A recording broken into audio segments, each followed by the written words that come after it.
Welcome to the Milk and Cookies podcast. This is a super amazing podcast that has absolutely everything to do with American football and absolutely nothing to do with milk and cookies. My name is Alex. I'm joined today with Anthony. We are doing our fifth episode of the Divisional Breakdown series. We are finally starting the AFC conference, and we're going to start it off with the AFC South. Now, if you're not sure, the AFC South is the Titans, the Colts, the Texans, and the Jaguars.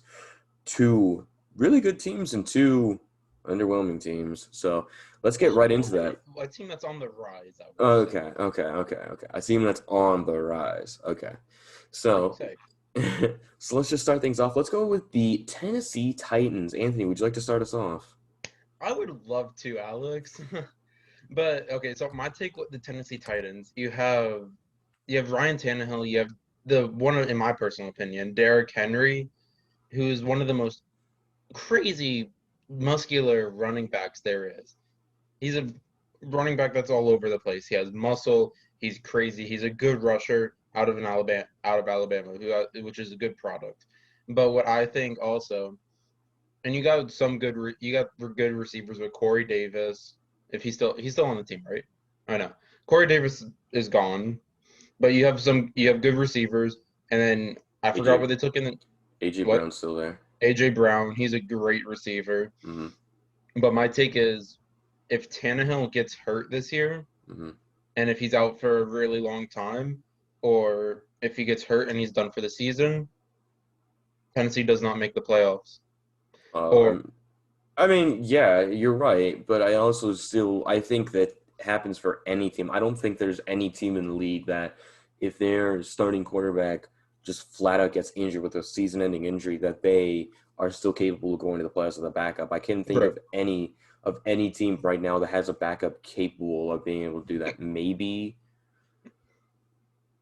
oh my God, I don't know. Maybe Trubisky with the Bills because of the offense, and maybe I think the offense and the defense being good. Maybe Trubisky, but maybe the Dalton Fields problem. Garoppolo, San Francisco, maybe with Fields. Trey Lance. Maybe the Patriots. I don't know. But anyway, that's not the point. You never know, but yeah, that's the Titans are one of the teams. Titans are one of the teams that are on the rise, I want to say, and they're a good team. But also another key issue, you lose Arthur Smith, your offensive coordinator, to the Atlanta Falcons. So you got a new offensive coordinator coming in this year, a first-year offensive coordinator. Got to learn those plays. It's just, I feel like it's going to be a step back season for them. I don't see them being this heavily powered offensive team that everyone expects. Okay. I mean, it's a pretty good take. I'll give you that. I mean, they just came off of winning the AFC South divisional title last season and going. I mean, they did something in the playoffs. Nothing too crazy, but they did something. Now, I agree with you on the term. I don't think they're on the rise. I'm actually going to argue and say that they're slowly on the decline. I still think that this year they're obviously going to be viable for playoffs. I think this year it's going to be like average year, like a 500 year. Ooh, okay. Well, I still have the Titans going pretty high. I still think they're going to make the playoffs. I still think they're going to be good between Tannehill, Henry, AJ Brown. I think the one thing that they really lost on the offense is they lost Jonnu Smith, their tight end, to free agency, who went to the Patriots. And they also lost Corey Davis. They did lose Corey Davis. To the Jets. Yes, who wasn't the flashiest guy, but he was still a pretty consistent wide receiver, despite being the 5th overall pick back when he was drafted, I think back in 2017. But anyway, the defensive wise, I still think the defense is fine. The only major ramifications that they did lose Jadeveon Clowney, but then again, I can argue that Jadeveon Clowney just isn't that good anymore. I feel like Jadeveon Clowney, he just wants money. I mean, isn't that what anybody wants nowadays? Yeah. I think they lost to Dory Jackson. I'm not too sure. I think he went to free agency, but other than that, the defensive front is still there. The offense is still there. The line is still good. Yeah. Tannehill is starting to get a little old. Derrick Henry's perfectly fine. I think it's time for Tennessee to start investing in a younger guy. I understand Tannehill is still going to be there for 2, 3, maybe 4 years. He's still got the years. He's still got it left in the He tank. Don't got get the me wrong. years. It's just age is getting up there in And numbers. he And does have an injury prone history. There was back in 20, whenever the Dolphins ended up signing Jay Cutler, I think that was 2017. yeah, Yeah, that Tannehill did have the ACL tear, but players come back from that all the time. I'm just saying, Tannehill has a history of injuries. It's not time to draft a first-round quarterback, but it is time to maybe get a fifth or a sixth-round guy to maybe develop to see if that turns into anything special. But enough about the Titans. or Or Tennessee maybe trade for Aaron Rodgers. oh, shut up! No, they're not going to trade for Aaron Rodgers. Why would they trade But for Aaron Rodgers? Tennessee also might get Julio Jones. That's a whole nother thing. I don't think Julio is really gonna. I think Julio will get traded. I don't know if it's gonna be to the Titans, but I don't think into the Titans that'd be pretty good. Help That the would wide be receiver room. if Julio goes to Tennessee and stays healthy. Tennessee has that missing piece to fill right there and then to go to the playoffs, I think. But it also makes Tennessee realize that they're not in a win later; they're in a win now situation, which basically Yeah. means that they're gonna have to invest everything into winning now, because then the cap and the players and the contracts are gonna hit them later. But enough about the Titans. Let's go into the Indianapolis Colts. You want to start, or you want me to start?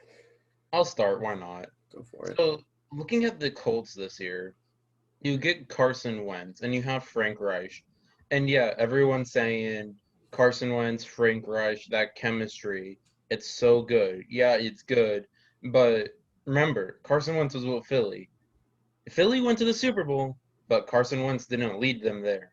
He got hurt, and then Nick Foles won the Super Bowl for them. And then Carson Wentz also has weapons like Marlon Mack, um, Michael Pittman Jr., T.Y. Hilton, and those receivers. And then there's another receiver, but my name it's blanking to me.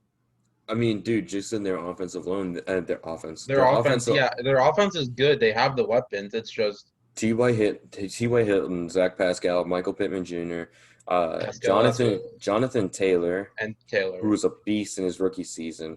Their tight end is still, I think it's Jack Doyle, but I would imagine it's got to be somebody new by now. Oh Offensive yeah, line is still top three because of Quentin Nelson and other pieces that they have. Basically, this is my take on the Colts. Their offense hasn't looked this good since Andrew their Luck offense has retired. plenty of weapons.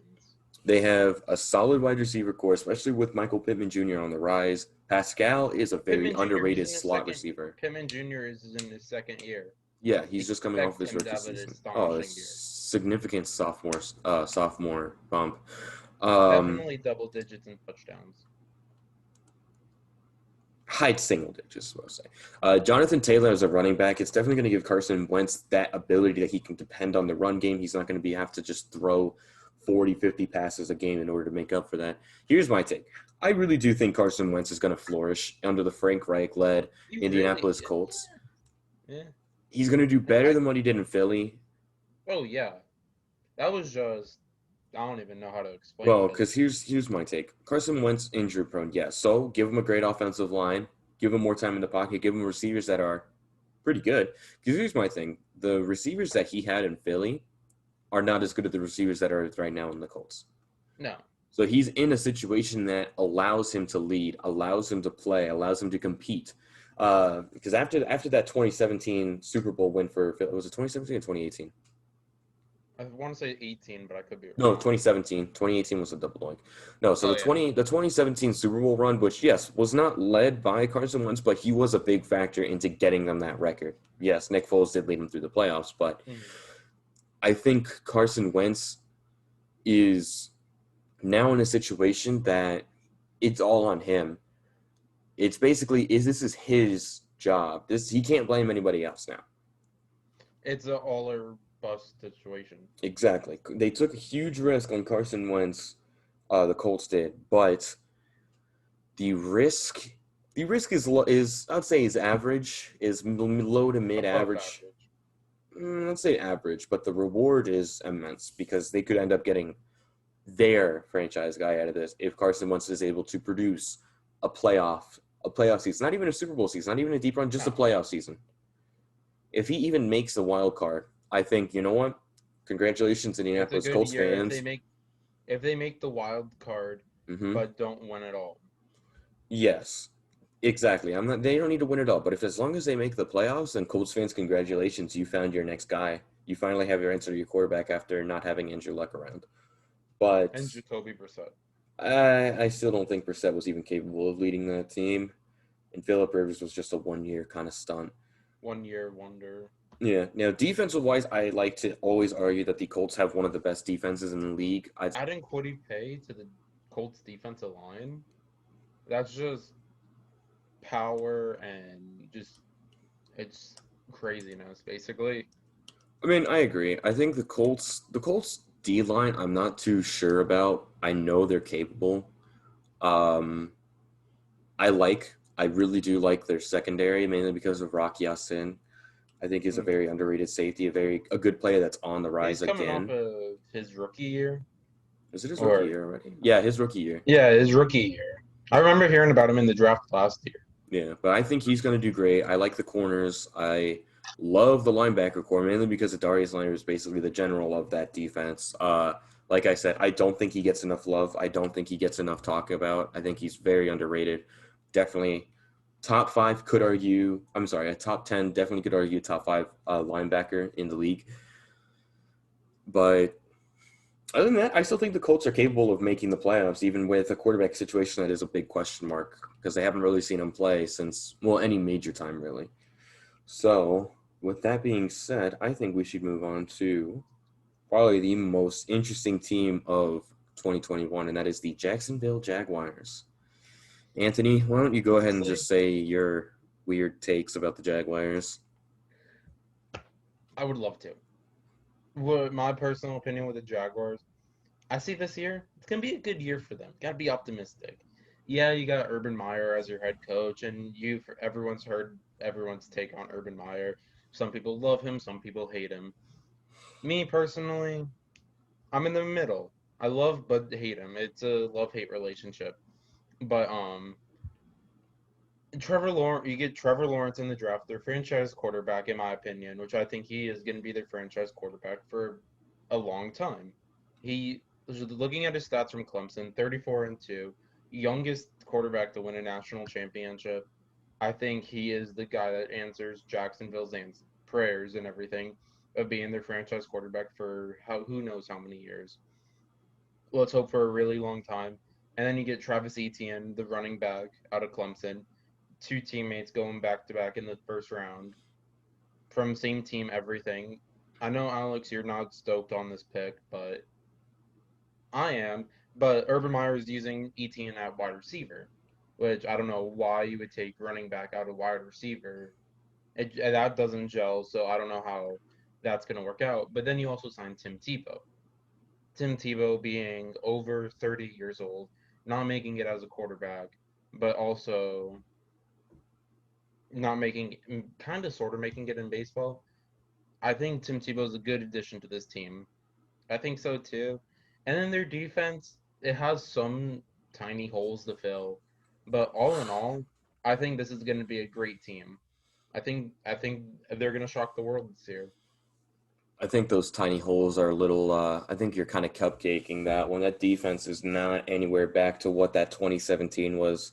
The 2017 team that basically went to the AFC Championship game. Of all of those superstar players, Yannick Ngakoue, Calais Campbell, Jalen Ramsey, AJ Boye, the only one left on that superstar defense that is a significant name is Miles Jack. Yeah. Now, mind you, they still have Josh Allen on the defense, and no, not Josh Allen, the Buffalo quarterback, Josh Allen, the outside linebacker, um, who I haven't heard very much, but I do see his stats, and I do like those stats.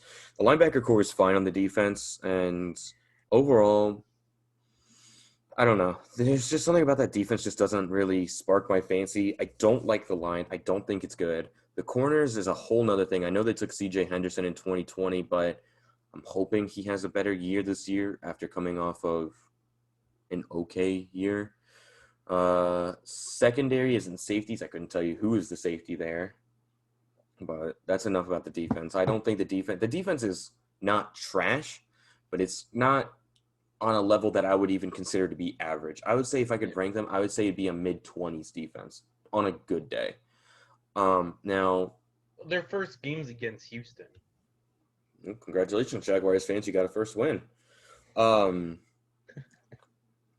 Here's my take on this, okay? Look, Jacksonville, yes, new up-and-coming team, plenty of potential for the future. Typically, what always happens with a rookie quarterback is they don't always do good in their first season, but as long as they show flashes, then that's a good sign that the team is going to be in the playoffs in 2 years minimum. I think this team's going to make the playoffs. And I will politely like to say that I think you're full of crap. Politely, of course, respectfully. Yeah, Respectfully full of crap. This is my take on Jacksonville. Jacksonville fans, congratulations. Trevor Lawrence is your guy. I don't think that there's any chance that he could be a bust. I think it's very low, but again, bust capability is always something that should be considered and is always present.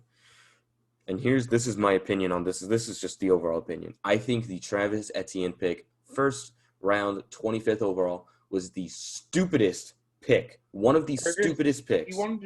Originally he wanted to take Kadarius Toney. I don't care who they would have took. They should have traded back if there's nobody left. Jacksonville had a plethora of needs that needed to be filled.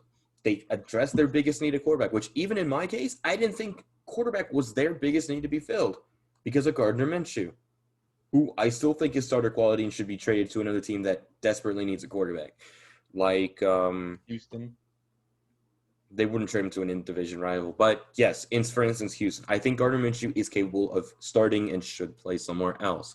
So, not mad about the Trevor Lawrence pick. I'm mad about the Etienne pick because they literally took their one need that they didn't need. They have James Robinson already at running back, a UDFA signing that had top 5 numbers as a rookie. Okay, but is James Robinson, though, an every down running back?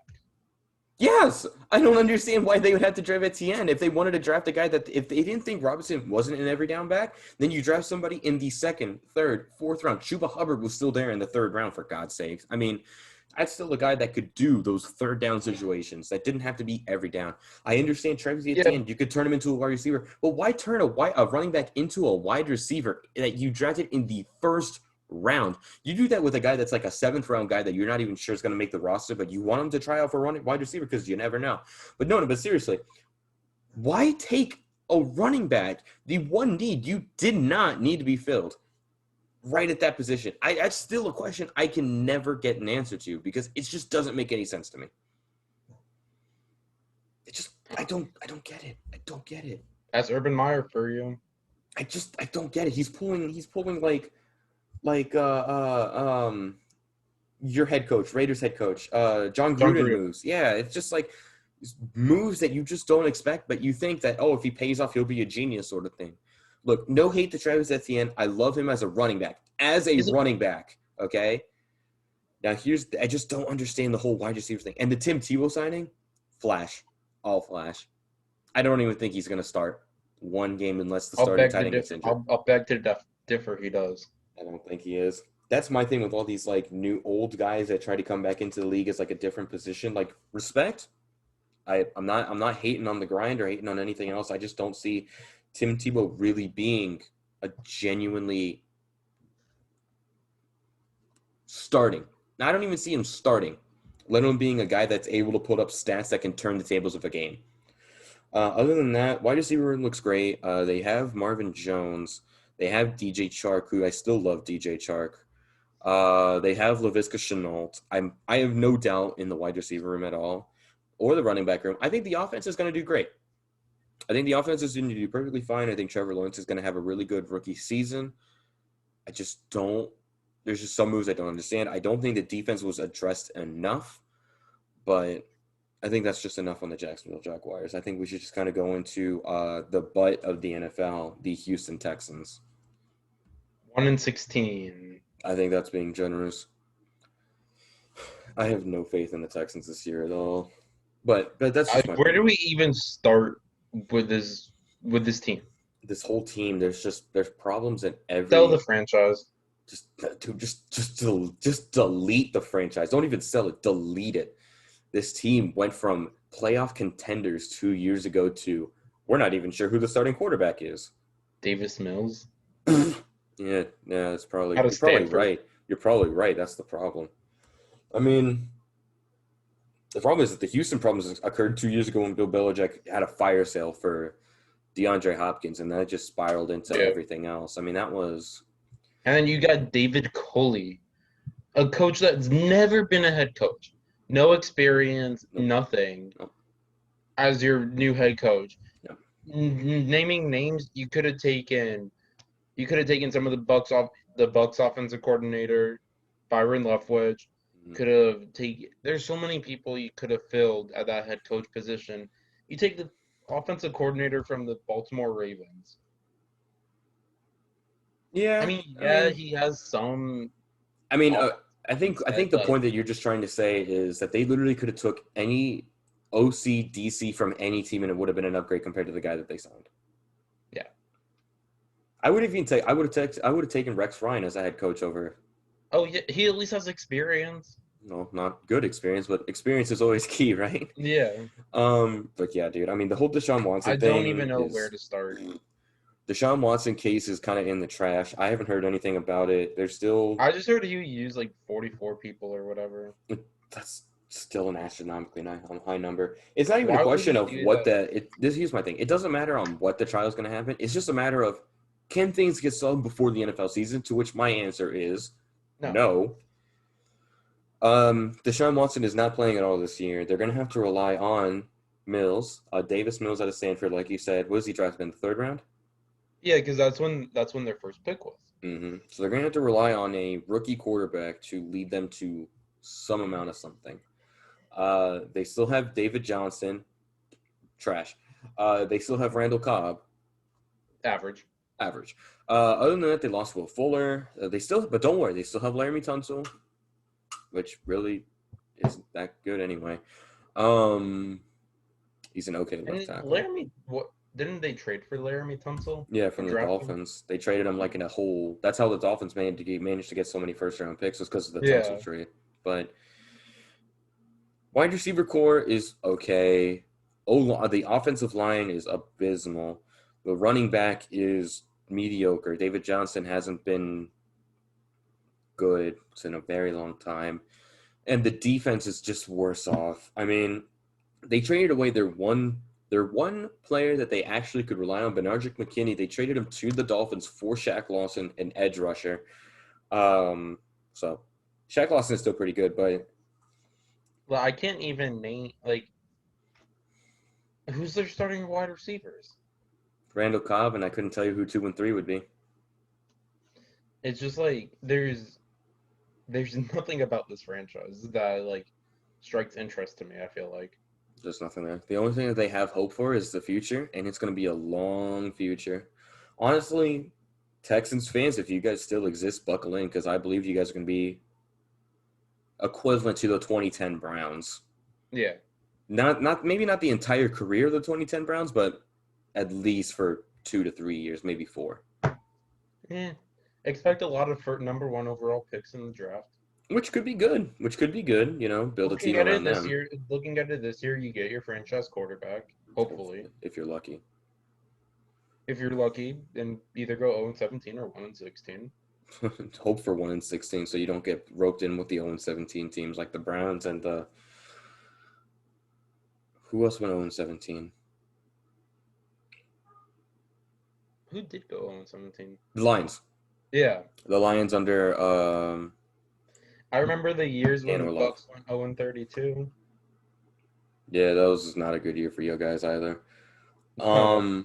Now, like I said, dude, I don't see any hope for this Texans team this year or even next year. This if none of the allegations happened with Deshaun Watson, and if none of that happened with Deshaun Watson, if JJ Watt never wanted out, which now he's on the Cardinals, I think he's gonna do good. But he is injury prone. I don't see it. If they kept some of their players, then you could be talking like a 5-6 win season. But you got no one besides Randall Cobb. Yeah, and you're also playing our favorite game of the what if. So Yeah. But okay, Watch so watch them shock the world and actually do good. yeah, shock the world and get 2 wins this year. Yeah, I'd say it's very low. But anyway, let's get into our predictions for what's going to happen. So, why don't you give me your top down list from first to fourth with records? All right. Starting off, I think it's gonna be Indianapolis at 1. Okay. I see Indy finishing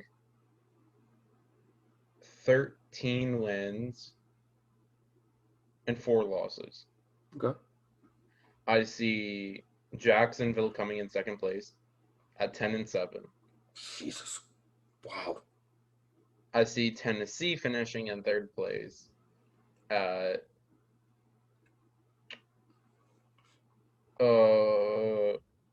9-8. Okay. And then you got the measly Texans, either 0-17 or 1-16. If you had to make a pick, which one would you pick? 0-17. 0-17? Yeah. Yeah. It's just like that's what I feel like. It's gonna happen. It really is. Now for mine, I have the Texans going first. I think the Texans are still capable of running the South for this year. So give me 13-4 for the for the Titans. I'm sorry, the Titans.